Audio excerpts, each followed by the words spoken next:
vamos falar um pouco agora da esclerose lateral amiotrófica. 5% só dos casos de esclerose lateral amiotrófica são genéticos.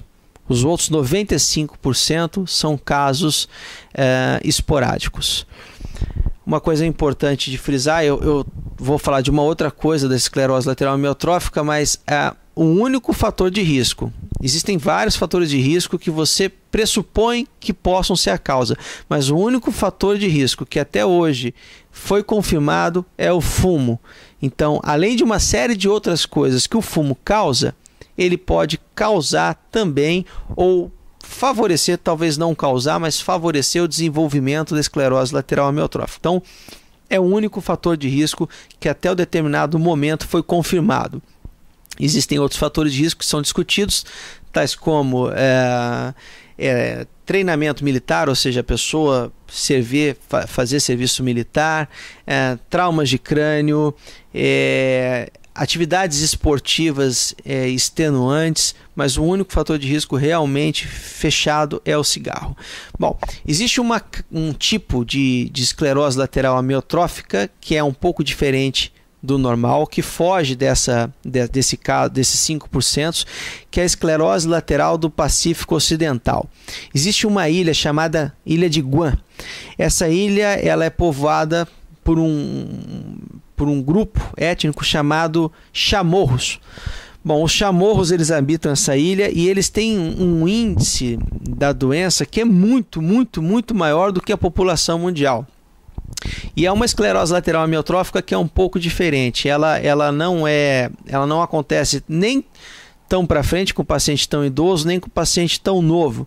Ela acontece na metade da vida da pessoa, em adulto, relativamente adulto jovem ou adulto um pouco mais velho, mas não em idoso. E ela se associa a sinais de Parkinson e a uma demência semelhante a Alzheimer. Existem algumas hipóteses. Na verdade, esse vídeo ele é mais uma curiosidade. Não ficou como curiosidade porque eu falei do cigarro, que é importante. Mas ele é bem curioso. Nessa ilha existe uma palmeira, né? Um tipo de palmeira que ela produz uma castanha que os chamorros utilizam muito para fazer um tipo de tortilha. E essa castanha, não se sabe se exatamente é a castanha ou as cianobactérias que vivem em simbiose, ou seja, em conjunto com essa castanha, produzem um tipo de aminoácido que é extremamente neurotóxico. Essa substância neurotóxica ela pode se acumular nessas tortilhas que são consumidas pelos chamorros e poderia ser a causa do desenvolvimento desse tipo de esclerose múltipla que acontece com muita frequência nessa região de Guam. No entanto, os chamorros lavam muito essa farinha feita de cícade, que a gente chama, porque a palmeira ela chama cicas, ela tem um outro nome, né? Ela tinha um nome antigo, um nome científico, agora é cicas, uma outra coisa que eu não estou me recordando.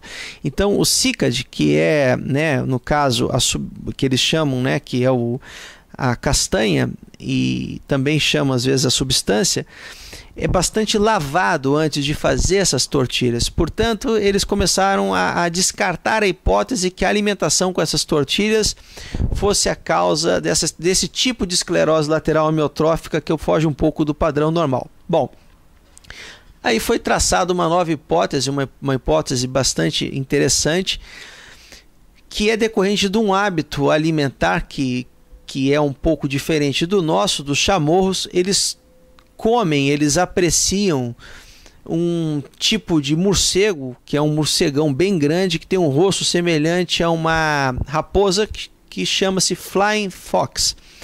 Bom, essa Flying Fox ela come bastante essas amêndoas dessas árvores, dessas palmeiras.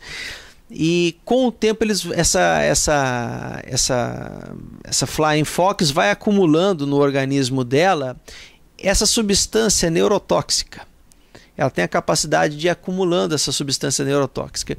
E quando ela é consumida pelos chamorros, ela acaba passando de forma concentrada essa substância neurotóxica. Associado ao fato deles não se alimentarem uma vez na vida só desse tipo de mamífero, né? Dessa ave, né? Não dessa ave, mas desse mamífero, ou seja, desse ave, não, por favor, não é ave, é desse mamífero, da Flying Fox.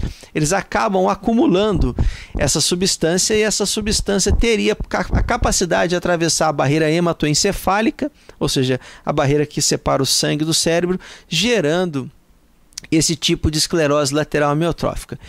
Bom, isso é uma hipótese. A maioria das Flying Fox que chegam hoje na ilha de Guam são importadas, elas não são de lá. Então, isso acontecia mais no século XX. Então, cabe agora a nós, em novas pesquisas, observar se com esse hábito alimentar diferente, ou seja, trazendo essas Flying Fox de outras regiões que não têm esse tipo de palmeira, esse tipo de doença vai se desenvolver.